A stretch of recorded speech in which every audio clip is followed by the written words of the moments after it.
What is going on, everybody? Welcome back to Dad Talk Today. I got Mr. Dwayne sitting in here with me, guys. You know what time it is. We're going to do some Dad Talk. We're going to do it today. Do me a favor. If you're watching this, please make sure to like, share, subscribe, and ding that bell so you get the notifications when we go live. And let me tell you something.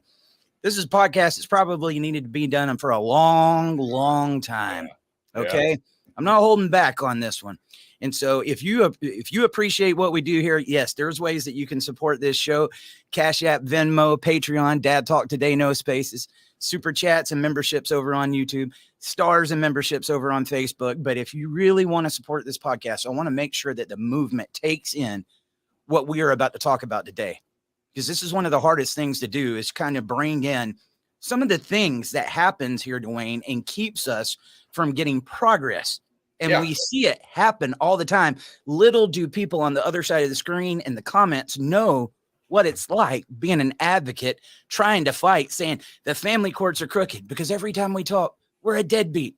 You know, the shocking thing is we have people on the same side of the aisle that try to back up that sentiment. It's absolutely crazy. I mean, just some of the nonsense that comes out of people that are supposedly on our side, and they want things to change, and they want to better the movement, and they, equal presumptive shared custody for everyone. And they spend, someone has a little bit of success, or they start doing something, and then they just want to tear them down. Why? I mean, we're all on the same team. It's ridiculous. When, I knew. All right, so like I said, for the past 3-4 years, we've been traveling the country, doing the politics, doing all that, man, because I was told that's what we needed to do. Right. I'm going to be honest with you guys, okay? If I see that it's not making traction, we're going to do something different. Right. And for the past couple of months, that's what we've been doing. You know what? I've been watching the subscribers. I've been watching stuff. It is growing. Had I, for 3 years, sat here and done what we're doing now, which is originally what I set out to do. Mm-hmm. But I'm a humble guy. I love my elders. There's people that was in here way before me, and I want to take in what they say.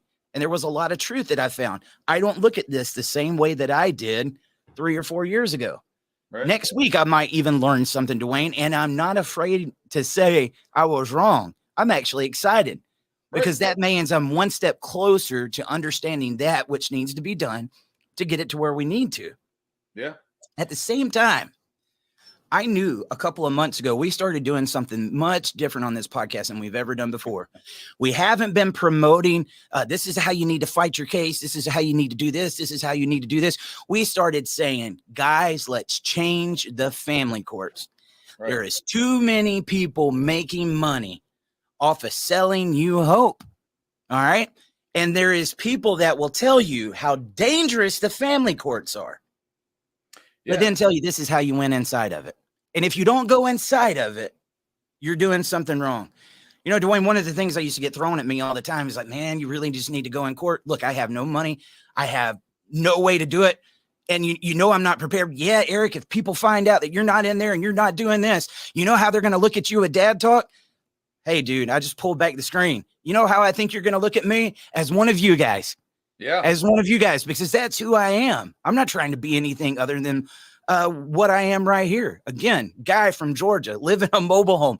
I was a hard working dad. All I wanted to do was be a dad. And the second that we can get something going, Dwayne, I don't want to do this no more.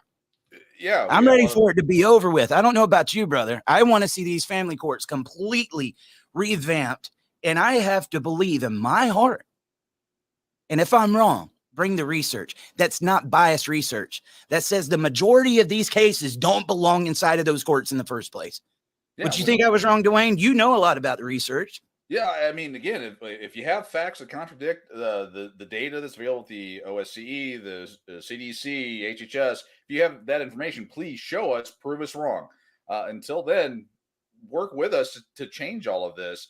I mean, when you were talking about, being broke and not being able to get into, but still fight, but we have foxes guarding the hen house. I mean, that's just the analogy that comes to mind. It is. These same people that are telling you fight, fight, fight, fight. Well, one, they're making money off your grandkids' inheritance. They were making you sell everything you got. And then when you're drained, they tell you to settle because they already know how the system works. Your narrative has been change that system. You've never at any point in time said, don't pay your child support or, walk away. Or not to show up to court. I mean, that's to make that claim or to say that you've done that is ridiculous. I know I'm talking as a fanboy, but that's ridiculous. All right. Well, let's get on here. There was a meme. Family courts are broken. Why are we talking about strategy inside of a broken system? Telling anybody to step foot inside of a place before it's fixed is wrong in every way. This is people's lives, kids, families. That's something you don't mess with, yet they do it every day. All right, give me some statistics, Dwayne. What's the national average on fathers that do go through that system and end up not getting their kids? Well, let's see. Well, the latest information I have shows in that 93 percentile. There's been other data. We'll just go with the worst possible data that's out there that shows that the best is around 80 to 83%. Fathers are not, equal or primary. So that stat alone, no matter how much you pay, and these people, all this data is most of them have went to court. They walk out visitors, and they have spent every penny they've had. They've spent their grandkids' inheritance. They've spent all this money, time, effort to be told they're not good enough, and they need to fight harder. It takes me back to cases like Mr. Mast, John Mast. We're going to bring him up again. Okay, this guy went through that system that he was told to go through with justice. He had to plead guilty to one of them because they wouldn't look at his evidence. Mm-hmm. Then he goes through these false allegations, pays all this money, goes through it, takes him 3 years to clear his name. And then on the day, dude, he was exonerated like in May of 2020. Right. They didn't have the meeting to tell him when he was going to be able to get his kids until December after he came on Dad Talk Thanksgiving 2020. And then they made him wait till February to show up. And when he showed up, what happened? All that time, all that money, what good did it do him, Dwayne? And you know what? Somebody might say, well, it wasn't the courts that killed John. It wasn't? You're telling me that dude, you are looked at as guilty before you walk in there. And we're not talking about victim mentality. I want you to understand something really quick, guys. Anybody that's listening, we're not talking about victim mentality. We're talking about victor mentality. But if you want to be a victor, you have to have the game at a level playing field. Right. It shouldn't even be a game in the first place. This is people's kids. Yeah. Why do dads not have rights from the very beginning, Dwayne? Well, money. The money, the power to enslave it's all over the world, but enslave the American people by using the thing that you love most in this world, your children. I mean, you have Robert, a guest from a couple days ago, military vet, and he had video evidence that showed his spouse was abusing him. They ignored it. In which his ex was black. But he was racist and all these other things because they need to come in. And he even had evidence. And they said, oh, you can't look at the evidence. Let's talk about, we say this is very similar to what our exes do inside a family court. And the family courts allow it. But when we come in here and people try to take words and twist it, knowing what you are trying to say, when they go around, instead of You know what, Dwayne? If you said something, and you know what? I do it on the show. You do it on the show. There's going to be times like I might not be seeing eye to eye with Eric. I might not be seeing eye to eye with Dwayne. But hey, man, let's talk about it. Yeah. And I don't think a single one of us gets upset. No. You know what? If you got something to teach me and I'm doing it wrong, please tell me. Yeah. Please tell me. One of the hardest things, I talk about like Dr. Warren Farrell. I had copied that statistic of his because I was trying to promote the research. Yeah. 26 out of 27 of the mass shooters came from fatherless homes. That was not true. And dude, I said that in all kinds of places. I did it on media interviews, everything, because I was taking that from somebody I learned it from. And it was Warren that came to me and was like, Eric, it's not true. I said it and it was a mistake. And dude, I have clarified it. I even say it right now. I'm not afraid to say, look, I need to learn a little bit here, but that's not what we see in this movement. I know better than you. My case is the one to do it. My way is the only way. And if you don't do this, let me find a way to smear you. Let me see if we can go get some other people that disagree with you, that want to be the spotlight, that we can go get up some old emails, that we can go dig in your past or find any little thing we can to take away any credibility for anything you're doing because we don't like what you're doing. Who else does that, Dwayne? Let's see here. Well, if you're talking about outside of the movement, it'd be our exes, the family court system, the flying monkeys, all those people. But we have it on the inside of the movement. That it's the problem. There are people that if they don't like what you have to say or you're getting the spotlight, they will then dredge up factual information or not factual information, spin it, and then throw it out there for the world to see, and then sit back. That's just something it pisses me off. Dude, they'll even go to your exes. Oh, yeah. I've seen it. They'll go to the exes. Can you help me get some dirt? Can you help me get some emails? Can you help me give something that makes them look? And that's recruiting. And as much as I don't use that word that often, that's very narcissistic, dude. And it's one of those cases we see it all the time. It's like, you've got an image to portray. Yeah. You've got an image to portray. And when you start talking about this industry that's got to be protected, this narrative that's got to be protected, that's when people start getting mad. Don't talk about my industry. I've got a course that I want to sell. I've got an invoice that I want to give you for what you're doing. Dude, it sickens me. Like these experts, these attorneys, how many people are giving them money and then they can't even get on the phone with them? Right. We see it all the time. Yeah. Yeah, they get too good for everybody, or they take their money and run. I mean, it's just, we expect it from the people outside of the industry and the movement. We expect that, but for people within the movement that calls themselves advocates to do these things, you're no better than the people out there. The people that you're fighting against, you've become that person. I sat there while allegations of me making $80,000 a month was out there, dude. $80,000 a month. They were trying to do this because they didn't want me getting donations to go around to the states and do what I was doing with the legislation. Some of these people showed up saying that they was going to do the same exact thing as me, dude, and they didn't have any credentials. They weren't even allowed in the event because they weren't a media personality. Right. Well, well, you got these people like, and whatever amount you were getting, I can't remember the number you spent, and I think you should have, but you spent all of that money. And again, I'm going to kind of almost speak for you. Correct me if I'm wrong. If anybody else wanted to do what you did over the last 2 years, knock yourself out. Dude, it's not about like, look at me. And that's not what I'm trying to do. At the same time, you have to let people know this is what we did. These are the allegations that's being put out there. These are the smears because they might be afraid that we're actually making some traction. Oh, yeah. And let me be honest with you. The ones that like to make the smears, dude, if you got shared parenting past, if you got consequences for false allegations, if you got to win, I will clap for you. I might not like you. I might not want to talk to you. But one thing, when I disassociate with somebody, I disassociate with them. I don't worry about them anymore. Right. You know what? I might even be somebody that I was a good friend with at some point in time. You go over and do what you do.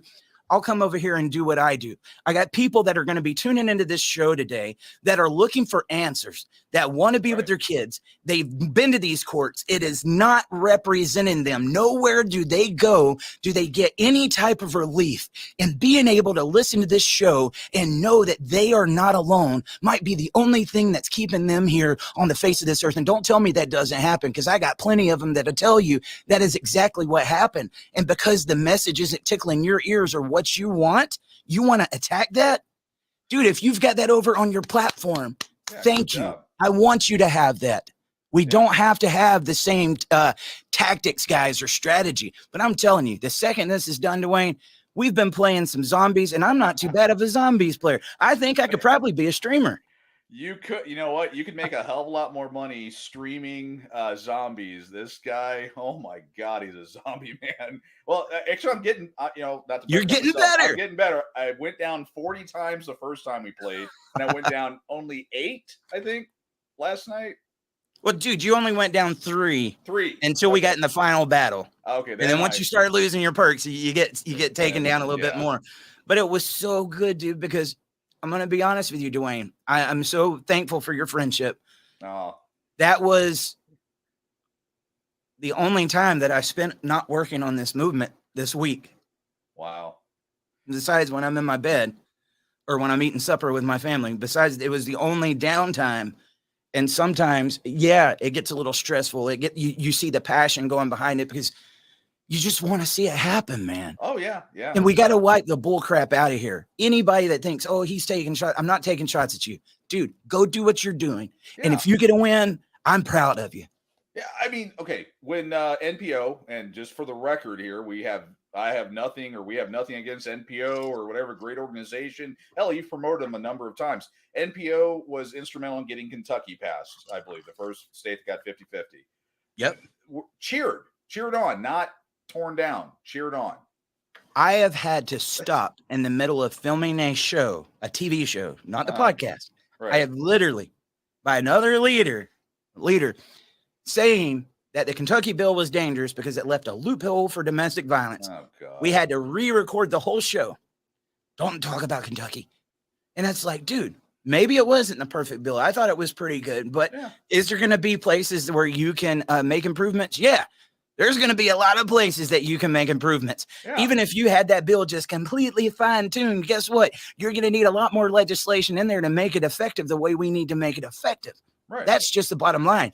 But can you not cheer? Can you not find out what they did right to get it across the finish line?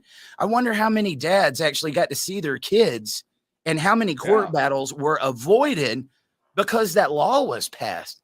Are we really to that point that we can't even acknowledge what somebody's doing?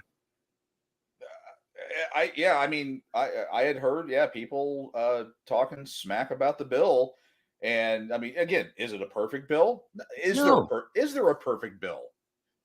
In order to get these things through, you have to make concessions. Right. Nobody wants to make concessions, but it's either get it in this way or you're not going to get it in at all. Right. Now, at the same time, we've been taking a much different approach. I want to get really proactive. I want to get advocacy, grassroots in here and say, look, we keep asking for equality inside of a court that is the furthest thing from equality.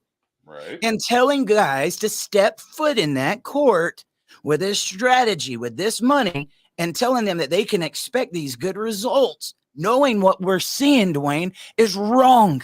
Right. And you know what? The ones that say that the court's got a lot of blood on their hands and a lot of evil, dude, you are setting them up for the same thing. I will never tell anybody, don't show up for your court date. We were just on here a couple of days ago. Somebody said, hey, man, everybody stop paying child support. No, do not stop paying your child support. You will go to jail. Well, they can't throw all of us in jail. Is there anybody out here that's got that pager? Do we still have beepers where it's going to beep all fathers and say, today, don't pay your child support? No. Even if you could get 1,000, 10,000, they'll put all 10,000 of you in jail. This movement is not organized yet enough because of the crap that we're talking about right now. And it just weighs you down, dude. It weighs you down so much. I've been so happy getting on these podcasts and just getting to talk to my brothers and sisters lately. And It's not about my personal case or yours. We've been letting out personal details about ourselves. Yeah. But how many people are down there in the comments saying that was me? That was me. Right. That's what we were doing it. I can't speak for anybody else's experience. If I do, I interview them and say, tell me your story. But when I'm on here speaking about what brought me into this fight, that's what I'm going to do. And Dwayne, that's all you can do. Right. Yeah. I mean, if you've been on with someone that's talking about, oh, I'm just like you, I've been in with you, you got Dad Talk today, Eric's doing his thing, and you're sitting there hurting and painfully, it's like, hey, you got to do this, or hey, I feel you, man, this is, we're in this together. And you don't know that, Eric, you've been put through the ringer, or I've been put through the ringer in our respective cases. We're not going to have what they call street cred. And, talking about certain aspects of our case, I keep some of it general. So do you. Sometimes we get specific, but it lets those people know that, hey, dude, you're not alone. It's not just you, and it's reflected in the comments. The comments it is that we feed off of and see. Again, love all the supporters. Thank you for daily, hourly, sometimes jumping on with us and spending hour, 2, sometimes 3 hours on that with it. We speaking for both of us, we love that interaction, and we that we're making a difference, and you guys enjoy coming here. But we see that coming back from the folks out there they're like, yeah, someone's listening. Yeah, I'm not alone in this fight. Because when we went, I don't know about you, but when I went through my divorce, I felt all alone. That's what I see in the comments. I felt like it was just me going through this, knowing that I've got thousands of other brothers and sisters out there that have my back, that have been through the trenches. They've been in it with me, help me see another day. I don't know about Babies, you. I'm sorry for you to hear this, but I'm just going to be honest with you. Pride was broken. Embarrassed. I didn't want anybody to know what my family was going through. Yeah. I tried to hide it because I didn't want my kids getting asked questions. People would ask them, and dude, their hearts were hurting. And I could barely function throughout my day. The only thing that kept me on the face of this earth is that I had to take care of those kids. In the meantime, did I make my mistakes? Yes, I did, dude. Yeah. I did. And I look back at it now and I forgive myself because there was a lot on my plate. But had I not had those babies to fight for in that moment, Dwayne, I don't think I'd be here. I don't think I'd be on this earth. That's how dark of a moment I was. And I didn't want to speak because I was embarrassed. I didn't think that anybody would understand. The ones that would have been there for me, most of the time, family, they're hurting over this situation too. Right. And so if I go talk to them, it's just going to get me going over topics I probably didn't need to. I just needed to get it off in my mind. And when you are going through this, nothing takes it off your mind. That's why people turn to the bottle. That's why they turn to substance abuse and all these things, because they got to find some way to drown it. They feel isolated. You know why a lot of addicts get the way they do? Is because they're in denial and because they're closet addicts. They don't want anybody to know I'm drowning out my sorrows in ways that I'm not supposed to be doing. Are they doing the drugs because they want to do the drugs? Most of the time, no. Does it make them feel good? Yes. But do they want to be doing it? No. Nobody was born wanting to be an addict. There is something in here that they are trying to suppress. Now, I want you to think of all these guys that we're hearing about committing suicide. Those are guys that think there is no resources, nothing that they can do left. And if anybody is going to sit here and tell me that the family courts doesn't make these guys get to that point, it does, dude. Oh, yeah. There is severe PTSD. I don't know about you, dude. Just hearing my ex's name makes the hair on the back of my neck stand up. I can see her name in the movie credits or something. Dude, it's just whoa. And you want to push back because it's look, I know there's nothing I could do right now. And if I get in the middle of this, I don't like who I am up here because you feel like you're going crazy, man. Yeah. And that's who you have to go to if you want your kids. It is the ultimate carrot to dangle in front of your face. And the family courts know that. These are two people that couldn't communicate. You want them in there throwing trash at each other. You know what? You're tearing even more families apart, not just because of the money, but because when they go in there, they got to throw this trash. They start the smear campaigns just like we're talking about. This person that I once loved, that I laid down with, and I had a kid, let's sit there and just assassinate their character. And dude, nobody should be going through that. That's not the way this was meant to be. No. But that's the way the family courts have promoted it to be. and encourage And it, and you will spend every penny you will ever make to get through it, to try to get out of this, and to have these lawyers and the entire family court system promote it, encourage it, is disgusting. well, And and then when you got these people that do this in the community, most of the time it was somebody that you used to call a friend, right. or that you helped or something like that. And Oh God. I guess because of the Right on family that. courts and that fight, Mhm. it's just like a divorce. A Yeah. lot of the same things happen. They don't just go on. I Mhm. have got to tell you why he's wrong. Nobody should listen to him. They're doing it for money, or they're doing it for Dwayne. How much money you made doing this? Do I say negative or positive? I mean, definitely not positive, but negative. Hey, I'm probably several thousand in, just in servers and are we considering time? I mean, dude, it is definitely a labor of love, because we know yeah, what we're fighting for. And the thing is, guys, in order for this to exist, in order for people to do this, we're going to have to clean this up. Because anytime somebody starts making traction, other people in the movement gets jealous, and then they just start making smear videos on each other. yeah, And it is the most disgusting, sickening thing that I've ever seen in my life. We do not want you getting traction. I see it in the men's rights movement, not just yeah. the father's rights area, but I see it in the men's rights movement. They're constantly attacking each other. And it's like, guys, come on, man. We have a fight that is bigger than any of us. And we could have 1,000 big channels. We could all coexist. Even if you don't like each other, do your own thing in your own little corner and get your group. But when we got to come together and we got to fight, we need everybody. Yeah. You're gonna have different opinions. You're gonna have different ways that you do things, but that's what makes us unique. Yeah, You know? yeah. I mean, we're going to attack things from different perspectives. You have people that are going to do legislative, the political, the grassroots, sitting outside with a sign. I mean, you're going to have all these different people that think that their way is right, and we all have to coexist. But this public or private or all this, all the all the drama that's happening. I mean, and I know why it's happening, because people are hearing your message. It's resonating with people, and people are getting more involved. They're coming out of their shells. They're no longer afraid as they once were. I mean, before they were too scared to say anything. Now they're starting to speak up. There I go. All right, let's get into it. Let's It's go. exactly it. We are empowering guys to speak. Hmm? None of these guys are coming in here perfect. And so they know these Yeah. smear campaigns. They probably already went through it in their divorce. Okay. Yeah. And again, they're just wanting peace. Yeah. But what happens is, again, they get in here and start going through this same thing all over again. Yep. And if they've got something like, maybe I had a few different baby mamas, maybe I went through this a couple of times before I learned my lesson. Maybe in my past, I had a history of drug use or something like this, but it was 20 years ago. It was 10 years ago, 5 years ago, even. I cleaned up at the point in time that this was going on. This is who I was. But they want to judge you off of who they were. And again, it's about taking something that every life on the face of this earth experiences, is failures and mistakes. Right. And it makes these guys who already feel isolated and vulnerable not want to talk. Right. Can we Yeah, they do wanna some shut you down. vulnerability right now, Dwayne? Sure. Let's see. I feel like I'm in AA right now. I know. Yeah. I've never been in AA. State I probably your could have name. been at one point in time. I got a DUI back in 2007.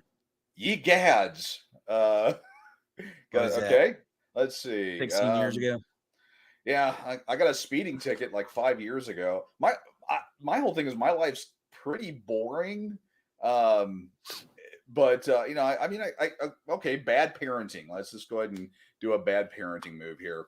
I yelled at my children. We went to go visit my dad's grave. This is something I think about, and I feel bad that I did it. But I had just driven my boys to my father's gravesite. He was buried at a military cemetery, and they were getting on my nerves. And obviously, my dad. I think everyone, if you've watched the show at all, it's a very emotional topic for me. Just thinking about my dad. And we get there, and they were bickering back and forth as little kids do, and I yelled at them. I mean, you heard. Yeah, I think the people 20 miles away probably heard me, and they did shut up. I'll be the first to say that. And everything was quiet. I had my moment, my time with my dad, and then I left, and I have regretted that moment ever since. It was my emotions got the best of me, and that happened. I'm a bad dad. So, dude, my emotions have gotten the best of me all the time. So I'll give you one. This is how it can get flipped on you. okay. One time when I was at one of the concerts, I was going up the steps and I had some really bad shoes. Okay. And I'm very bad about waiting last minute to clip my toenails. If you look right now, I got to clip my fingernails because I've been sitting at this desk, guys. All right. Okay. But I hit my toe and it ripped my toenail off. Mm-hmm. It didn't do it right away. It turned black and everything and sat there like that for a month. The next thing I know, it was just dangling. I was like, oh my God. Well, I'm at work maybe a year later. Lady opens up the door and it hits that same toe. I lost my toenail again. When she did it, I screamed. Boy, I screamed to the top of my lungs. One time I'm on vacation with the eggs. Mm-hmm. Going upstairs, I hit my toe. Same one that I done lost. Right. Like, hit the wall, like. Punch the wall, yeah. Oh, yeah. Okay. All right. I'm an abusive guy. You're an abusive person. I'm an abusive guy. Oh, right. Man, he's so angry. One time, I was going through, I think I was going through divorce attempt number 2 with the first wife. And I took the boys and one of their friends to Six Flags here. And as we were leaving, some guy cut me off, did something, whatever. I don't know. It was one of those whatever moments, and he stops his car. Something snapped. I jumped out of the truck, got all up in that, and was like, come on, let's go right here. I had some pent up. I usually keep my emotions in check. I try so hard to do that, but that was one of those times. I don't like to make excuses for it, but I was under a little bit of pressure. And this guy was going to become the recipient of, years of dealing with, the family courts, my ex and everything else. Luckily, he stayed in the car. I think he had to change his underwear, but then he, eventually drove off. And I, apologized to actually my kids. I went and I apologized to his friend, apologized to his parents, and I feel horrible. Again, another bad dad moment. Can you give me 5 Hail Marys? I'm not. I don't even know what that means. I've just seen it in the movies. I feel like we're in the confession booth. Yeah, I know. It's gosh. I remember my Catholic days. I used to be Catholic. Hail Mary, full of grace. Something I can't remember. I never been in there. I haven't. I might need some holy water. Let's see. Okay. Now we're just gonna. It's confession time. These are all coming out here. All these bad parenting things I've done. When my kids were, I think, I don't know, 12, 8. They were like at 12. I vaped. Or I still vape, and I vaped then. I quit smoking, vaping. Oh, dude. You ever seen me? Oh, yeah. Yeah, you're not trying not to keep it off the screen. Eric's taking bumps. Dude, I've never done that in my life. Ever. Yeah, me neither. But the kids were bugging the hell out of. Oh, yeah, we wanted, and I gave them each a shot of the vape that I had. I think it was zero. It had zero nicotine, and it was just the fruity flavor that I was on at that time. It was years ago, so they were much younger. So I contributed to the delinquency of my children. Horrible dad. I let them watch PG and PG-13 movies before they were 13 and 18. So got that one. Dude, I remember. Horrible dad. Sitting down with stepson. Mm-hmm. Well, it never was officially because I didn't get married. Right. But I watched Encino Man. Oh, yeah. With Brendan Fraser. Oh. Yeah. Don't we use the juice? I had accused of watching porn with the kid because there was a girl in there with a bikini on. Okay. All right. Yep. Trying to take the snap. That was one of the times. Yep. Okay. That was porn. Right. Horrible. Yeah, no, things I did. Yeah. Let me try to think. Dude, there was numerous times. Let me make that scenario, Here I am. I find out going through divorce. Mm-hmm. I just tore my ACL. Right. Money got stolen from me. Ooh. Couldn't work because of my ACL. Find out there's an affair going on. All this stuff is going on at the same time. Trying to keep the house together. Then I start going to work. I'm working 15 to 16 hours a day with an hour or two and an hour back from work. So you're looking at 17, 18-hour days, few hours of sleep. Dude, I would get home late. I was bringing Little Caesars pizzas and stuff like that home because I didn't have time to cook. And there would be times like if one of the kids said something about the ex or something like that, I'd pop off at the mouth. And it would be one of those that you turn around and you're like, what are you doing, man? You get caught up in your emotion, you know? And I've done that numerous times and I was wrong. I was wrong. I've had those moments since then, and I've taken my kids. And like, if I do that now, because I know I'm an imperfect person, I look at them and say, your daddy was wrong. You can ask him that. Yeah. I was wrong. And I want to make sure that I'm that person that has that self-responsibility. Right. Sometimes the worst critic of your the worst critic of yourself is yourself. Right. Okay. So you need to hear it from other people and people that you can trust that tell you what you need to hear, not what you want to hear. And that's why last week was such a hard time for me, dude. On the 15th, that was 10 years that I lost my dad. And that was the man that told me what I needed to hear, not what I wanted to hear. Right. And I miss it. Dude, you if you guys got your dads in your lives, I don't care how strained it is or whatever. Call them, hug them. Go call them, hug them.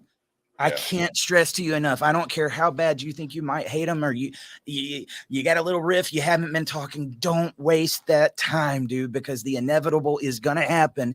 And one day you're not going to have that chance. But that put a chip on my shoulder early on too, Dwayne, with him being a pastor. Yeah. Because I would see my dad. It's very similar to what we're doing here, man. Yeah. It is so similar to what we're doing here at Dad Talk. And in other ways, it's completely different. But I would sit there and watch him, pastor this church. It was a very thankless job. He wasn't getting paid a salary. And then watch people do smear tactics against my dad or try to judge him for every little thing he did. He was an imperfect person. Yes, he was a pastor, but it's like because you got the pastor beside your name or because you got a microphone, you got to be judged at a different level. Right. And if you want me to be honest with you, that was one of the main reasons why I didn't ever want to step foot inside of a church again. I saw how ugly that it got inside of the churches with the gossip and the smear campaigns and stuff, dude. It just made me sick. And then I make my way here to Dad Talk. And then I realized, I mean, it's a lot of the same stuff, the gossips. How many, if you had to guess, how many group chats have you been in since you started this, Dwayne? Oh, God. There's like a running 50. I'm a member of, I don't know. I'd say 20, conservatively speaking, 20 of them. Have you had your stuff screenshotted? Hey, look what he said. I try not to comment on anything, or I try to keep it, somewhat neutral, but and I'll get people calling me and texting me, hey, so and so said so and so, but blah blah blah blah, and I try my best to stay out of it because it's not edifying. It's nothing good's going to come from it. But I got about 20 or so that I'm in, trying to help different groups. And, you're still in. Been removed, I think, from one because I'm I'm not helping out enough or something. We do what we can. At the end of the day, we do what we can. And I think what we're doing here in this transparency and this vulnerability, this is very important. And this is some of the stuff that needs to be done. I just wish, like I said, more people could. Well, trying to find words, man. It's disheartening because they're banking on us doing this. You know what I mean? They really are. We already don't have the money. We already don't have the votes. You're already at work and you can't show up. This is the last crap that you need right here, guys. It just is. Organize, work together. Nobody in here, like I said, is coming from a perfect angle or like this. And be aware. If you do this, they're going to try to smear you. Yeah. They're going to talk to your exes. They're going to try to get any little thing they can. But what is that old saying? And I love it. You wrestle with pigs, you both get dirty, and the pig likes it. Yeah. Yeah. And it does make me think, like, what was that like being with somebody like that in a relationship? God. I mean, it's horrible. And then you come out and you're with people that you're hoping are going to be like minded, and you're going to work towards a. It's kind of like, you have your partner and you're wanting to create an empire and do good things, and they're basically trashing you and bringing you down, and being like pigs and all that stuff. And you're like, I left that. I fought everything. I did everything I could to get away from that, and here you are. Here they are putting me, or trying to pull me back into all that nonsense. Trying to drum up drama, or doxing, family members or friends, or trying to get dirt. And it's like it makes zero sense that people do that. But there's something when I see and hear this out of some people, I'm like, wow, what was your relationship like? Who is the bad person in that relationship? Because if Well, they're the one talking trash.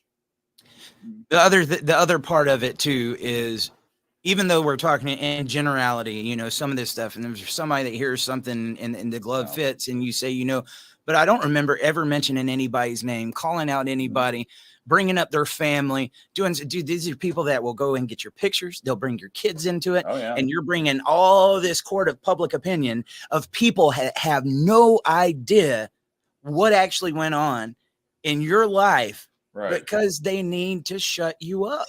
Yeah. And again, like I said, it is no different than the family courts. Yeah, I mean, if I can be the most horrible person in the world. The fact is, from the CDC, that 90 to 93% of custodial parents are mothers. Fathers are being systematically screwed in the family courts. That is a fact. Doesn't matter if I'm I can walk on water, or I can be the most evilest guy in the world. That doesn't change the facts.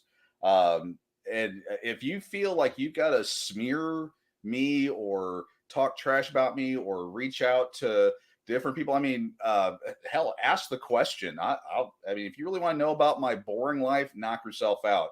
I was born in a small little town, poor as hell. My mom's a nut job. My dad was an alcoholic.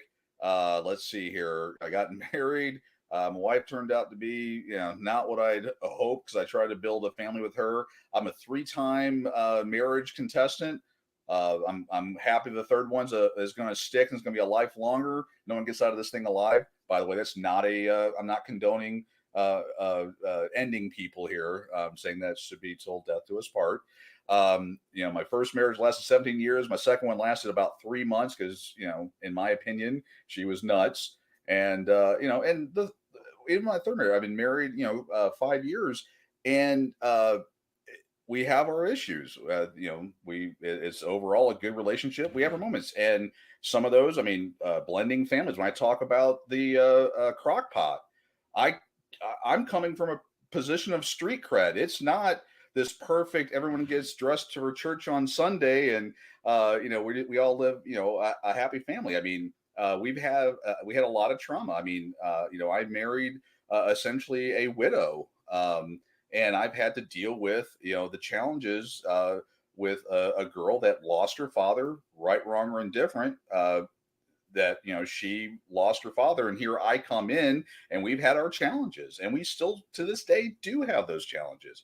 I don't have the perfect relationship. I'm doing the best I can, and trying to make something great out of all that we have. And I'm not perfect. I'm not, every judgment I make, I think about it 20 different ways, and I can still be wrong on things, and I have been wrong on things.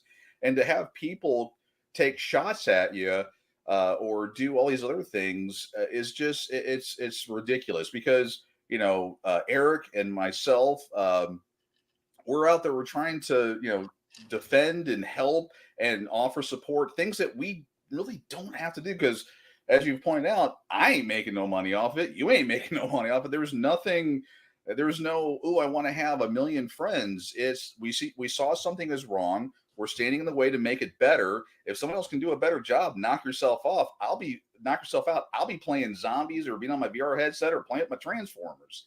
You talk about that with your your daughter and everything, and I appreciate that, but I'm sure you made your mistakes in that too, right? Oh yeah. Oh yeah. I mean, it's a challenge. It is a challenge. One, I've never been around girls, and having a girl who lost her father. Oh That's yeah, a challenge. we were joking about it last night. Eric Yeah. has daughters, and he'll sit there and tell you. I mean, he's only what, 20 years old. That's the way he looks. I mean, it's I mean, it's a whole different dynamic. I mean, I've only had boys that, myself, and then of course raising them, and then having a daughter here who had been through what she had been through, right, wrong, or indifferent, and then trying to make a family and keep everything moving forward. Is there a book called my dad died and now my mom is marrying some new guy and he's some weirdo transformer nerd, and this is how you do it? There's no book for this crap. I'm not perfect. I've made mistakes. I continue to make mistakes. You know what? Let me clue everybody in. I'm still going to make mistakes. It's all part of this. And to have people sit back in their quarterback armchairs or whatever that saying is, and throw stones or say whatever. Well, I have something, and it kind of reminds. It's partly with Larnell Palmer's channel, what he would say, and you. Yeah, I got around that without having to say it. Oh yeah. No, I pulled it out at the end. Well, in the case where obviously there was some stuff that was going on, but in your previous marriages, did you make mistakes?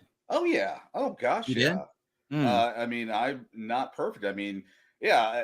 Well, Your emotions get the best of you sometimes. Emotions got the best of me. My first wife. I mean, well, she would tell you that I always had to be right, and I never understood that, because I'm like, well, isn't that kind of the point? Like, She didn't want you to point out when she was wrong. Well, she didn't want you to point out when she was wrong. I've heard that one before. Yeah, you always have to be right, and I'm like, isn't that the point? I mean, you want me to be a beat up puppy dog, and if I hear something I don't agree with, just sit there? Yeah, just sit there. Or you want me to be wrong all the time? Like, oh no, let's invest in buggy whips instead of Microsoft or something. I mean, or hey, you know what? I should did it make sense for me to work a full-time job and go to night school and bust my ass for 3.5 years to get my degree so we could get a jump start on our future? Was that a mistake? I'm sure someone would say it was. I should have started pumping out kids since the get-go.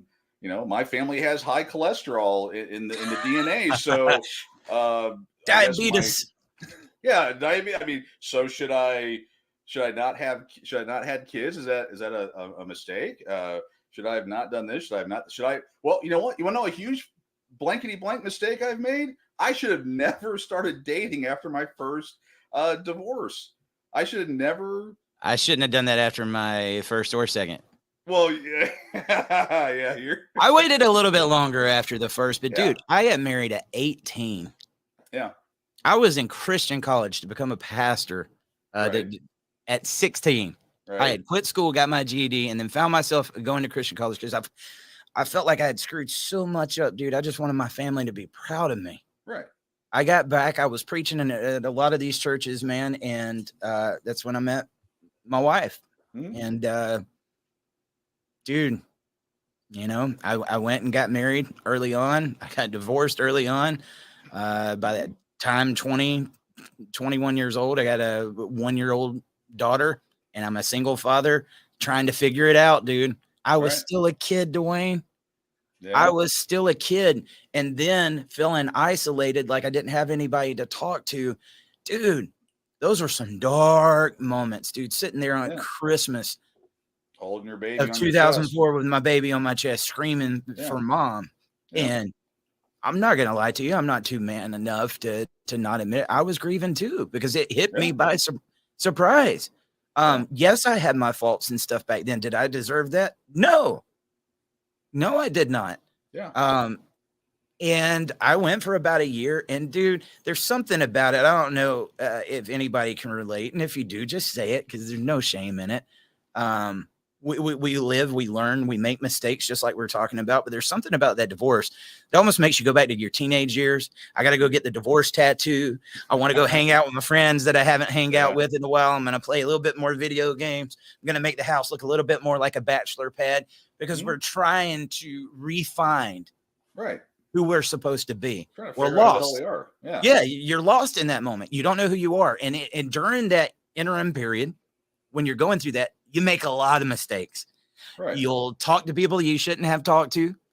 You go out on dates with people that you realize you just don't click with. Right. Some of that can be your fault. You can have the red flag sitting there slapping you right in the face, but I want companionship. I want somebody to talk to. Yeah. Those are some bad moments, guys. And that's how we end up, I believe, in those relationships. Dude, Yeah. I married the same woman twice. Yeah. Okay, go ahead. Get it out of the way. Get it out of the way. Both times. Same thing. Yeah. You know, and I've heard like some of the stuff that was thrown at me, like he doesn't like to fold or put up his clothes. And said, no, I don't. Yeah. I don't like to wash dishes either. I freaking can't stand it. I do it every once in a while, but I tell you what I did do. I cooked. Cooked. All right. I cooked. Yeah, dude. I did most of the cooking. And I love doing that for my family. Yeah. But you know, during those periods in between the divorces, it's kind of like you go back to your childhood, your teenage years, because I don't know about you. How early did you get married? I was 22. Yeah, dated for. You were still a kid too, dude. I was still a kid. Yeah. You were still a kid too. Yeah. So about what age was you when you got divorced? 41. Oh, 41, 42. that marriage lasted for a while. 17 years. The last 17 years of it was horrible. Yeah. Did you go back to 22 once you got divorced? No, I was so broken. Again, when I say broken, I had a PowerPoint presentation, which I could more than happy to put up here if I can find it.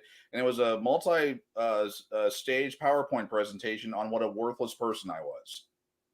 I actually made a PowerPoint presentation for that. You're like going, oh man, we just entered into a whole other arena. I'll show it to you. No, it makes sense, dude.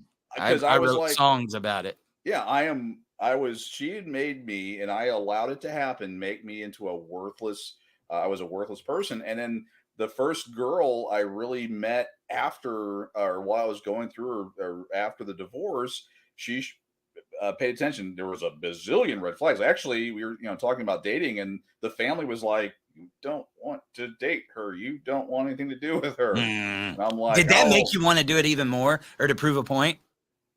It was more of nah, what do you guys know? You've just known her for the last, 40 some odd years of her life. What could you possibly know? Okay, that was my reason. Oh, you're like, I know better. Yeah, I got the whole family. She's crazy, get away. And I'm like, no. Yeah. Like, leave me alone. Let me do it. I mean, it was different situation with me because I live right beside my mom and I live beside my brother and my sister. So my family was very close and kind of knew what was going on, and they thought they were protecting me. At the same time, I'm a grown man. Yep. Leave me alone. And you know what, dude? Yes, that can get aggravating with your family sometime, guys, but I tell the story, and I'll try to tell this one without crying because this one gets me every single time. That, even as a grown man, once I first got my license, or even as a grown man before he passed away, if I came home after 10 o'clock, it could be 11, 12, 1, 2, 3, 4, 5 o'clock in the morning, 6 o'clock, 7 o'clock. I've done them all because that was who I was. Right. At that point in time. I was a young, wild kid trying to learn what was going on. But because I lived right there by my dad, if I pulled in that driveway, I kid you not, Dwayne, he was sitting on the front porch with the light on, waiting on me. And I would get a call as soon as I would come in the driveway, and he would start blessing me out. What are you doing getting home? This time of night, you need to be at home. I cannot go to sleep until I know that you're safe. And I would cuss him out, dude. I cussed him out every single time.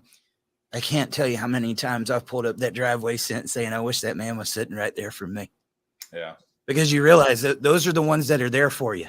Yeah. In the family are, but sometimes they're not perfect either, guys. They're going to get in their emotions during this. You're trying to figure yourself out. Hey, that's a different aspect. They're used to with you coming over with the whole family. Now you might just be coming by yourself. When you come to the family outings and stuff like that, it affects the whole family. Yeah. And in the meantime, those dynamics. Well, now let's take that. Now let's start putting in the conflict. Now you do get somebody. You start trying to readjust. All right, I want to introduce him to the kids. I want to introduce him to the family. Mhm. You start thinking, I'm getting a little comfortable in my routine. They're coming over on the weekends. Everybody's starting to accept it.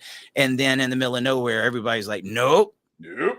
And then Yeah. even you've got the red flags going up. Nope. Well, it can turn into a battleground. Yeah. And when there's people like me and you who rush to date, we might still be dealing with hurt that we had before Oh because yeah. we never stopped to heal. And what Right. happens? Emotions come out. Keep me from my kids, my emotions are going to come out Right. because there was a point in time that those kids gave me a reason to fight and was the only thing that kept me on this earth. So you start taking away my kids or messing with that or trying to dangle them over my head, you're damn right you're going to get emotions. Right. And those aren't the type of emotions they tell us not to show them. Right. But then if you don't care and you're a deadbeat. You're damned if you do, damned if you don't. Yeah. Yeah. It was funny. My second ex-wife, yeah, she wanted me not to have my kids anymore. They're boy, this is going back into a dark area. So got married way too quickly because again, I wanted to have a family, I and did it too, man. had a event happen that my see the I can't call him a stepson. I mean, we were married 3 months. He basically went into my youngest room and he my youngest was sleeping. He was a little kid, and he started taking care of himself in front of my son. What? Yes, yeah, and Oh. CPS investigation started, and yeah, might as well just get it out there because I mean, people will find it. That obviously was that accelerated the 3 month time frame. 3 months was basically because I knew how the family courts operated, and I had to find a way to get her out, keep my kids, and then not have any other challenges through the family courts. But yeah, that happened. It was a CPS investigation, and it happened, and yeah, and he was removed, and yeah, there was a period of time where yeah, because I was trying so hard to deal, realizing what was going to end up happening and everything else that, we had it to where I was paying for hotel rooms to keep because there was, I still had my boys 50% of the time. Right. And, having them be at a hotel and, have my kids. And, because as soon as it happened, it was like, yeah, zero contact, boom, boom, boom. And it was, I was dealing with the other obvious things that happened, how the ex tried to use that, and I'm like, yeah, it was already not good, and then that happened, and my ex came to me and said, well, why don't we just have your kids go away, and then she'll have her kids stay here full time. And she already knew how the laws work since she'd already been divorced in the Texas courts, and I basically had to pay her off to leave, and that but my kids were the most important thing, and I regret Yeah. that whole thing. I mean, there was well, as you can probably attest to, there was no early warning signs of what was coming down, that this kid had those tendencies. Yeah, there was nothing there, but then it did happen, and thankfully there was no contact. There was no. Yeah, it was what the hell's going on? Get the hell out of my room! Blah blah blah. And it was just that, and yeah, I had to navigate all that while knowing how the court system works, and getting around that. So, and I was successful because I was able to pay off that ex and to go ahead and willingly leave, get a divorce, and all that. And there was that happening. There was mental and physical abuse that she was doing to me at the time, and I'm like, that's it. There was those things were happening, and I'm like, all right, we're on the short run. I mean, it should have been about, I'd say, a month the marriage should have lasted about a month and a half. It lasted a few months longer because it was already at that point of, I've got to get her out. I've got to figure out the smartest way to do it. And I mean, those are things, I mean, introducing that into my household around my kids is one a huge regret I've had. And I appreciate the transparency because I know that's not easy to talk about, but I want you to understand, guys. Yes, it's a crazy situation and you handled it, but people think that this can't happen in their household until it does. Right. We're all going to face a different set of challenges. And, I mean, it seems like that relationship for you was very similar to mine.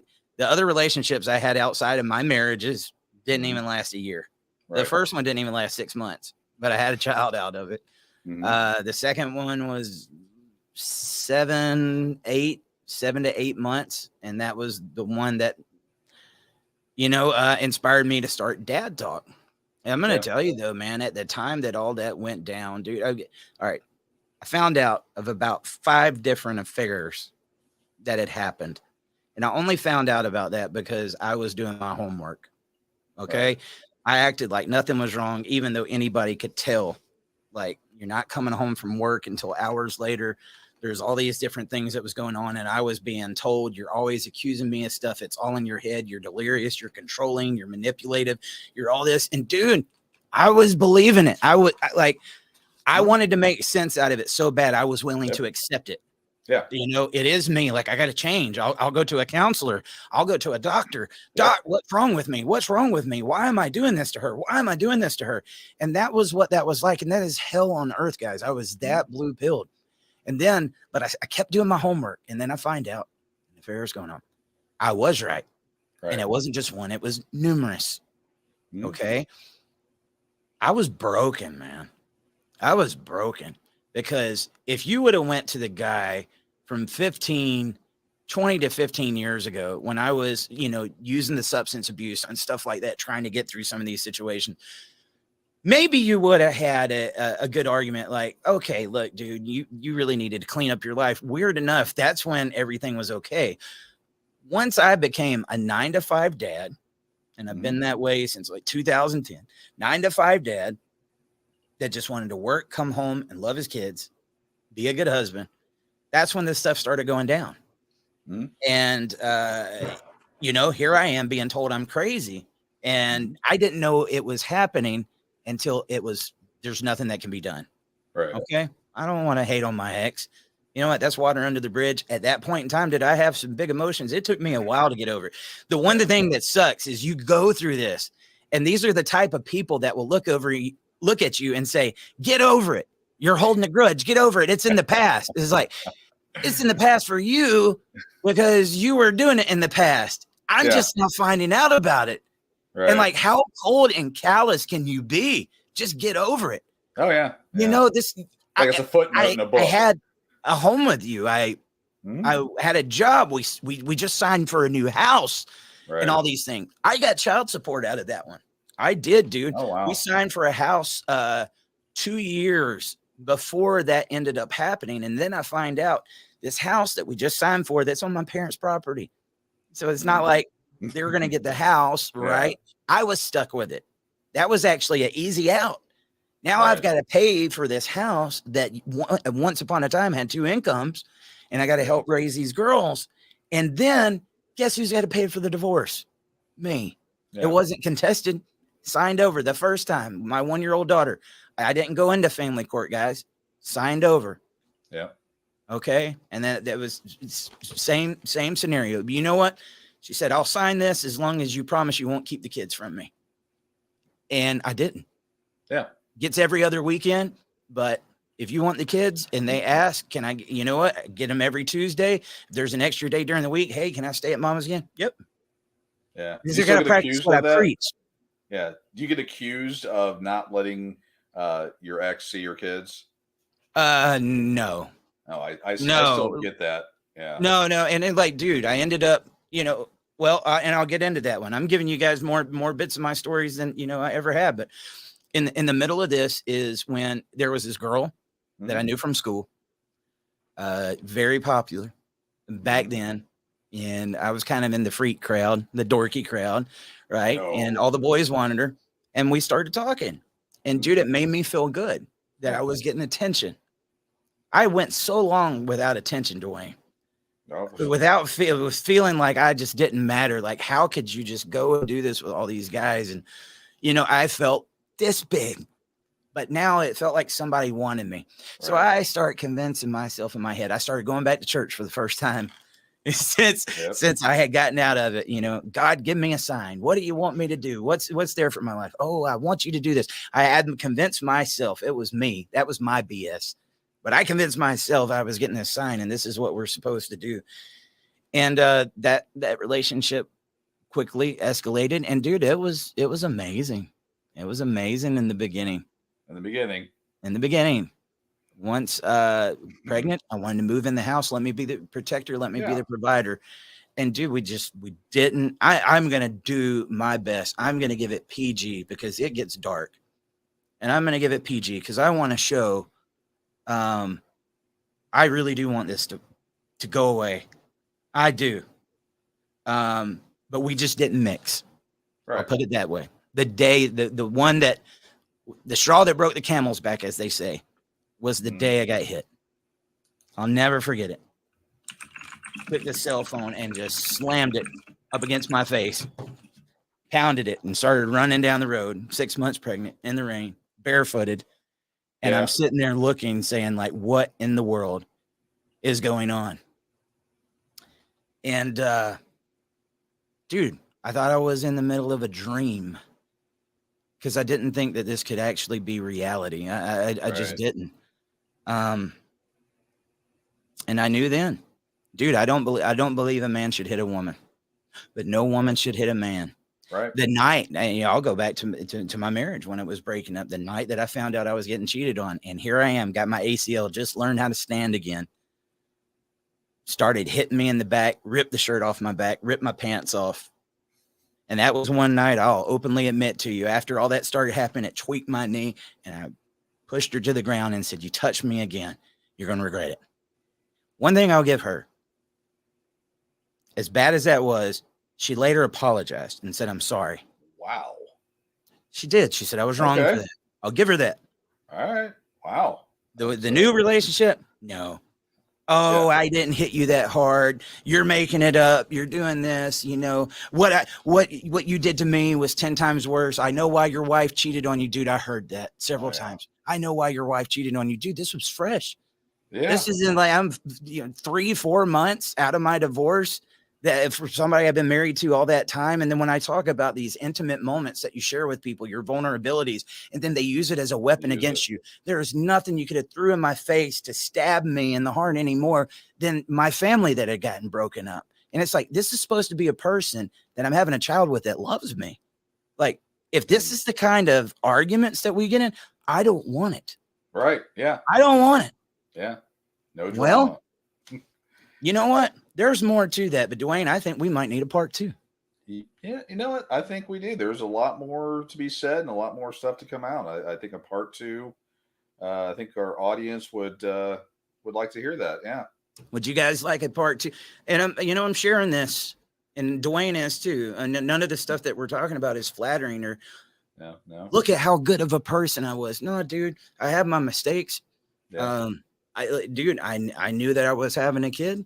I thought that was going to be the thing that was going to blend the family, the whole 9 yards. We made mistakes because we are human. But the one thing that I haven't heard is a reason why.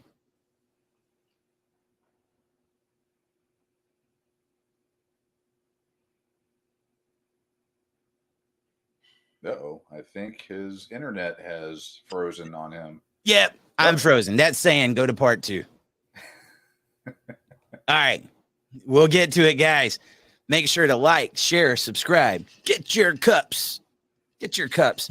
And if anybody out there is watching this, and I know we was all over the place with this, we just want this movement to get forward. Yeah. I would gladly step. I think the words he's looking for is he would gladly step down, step out of the way, and allow anyone else to carry on and wish you the best of successes. Yep. And we'll support that. I think if you've watched Dad Talk Today for any length of time, you know that Eric is going to be the cheerleader. He wants, the end goal is to get the family courts to recognize the presumptive 50-50 and do its best for children. If it's all said and done, that's the end goal. And anyone that can get there, we'll applaud you. I don't want to talk to politicians no more. I don't want to go to the capitals no more. Yeah. I don't want to do what we were doing.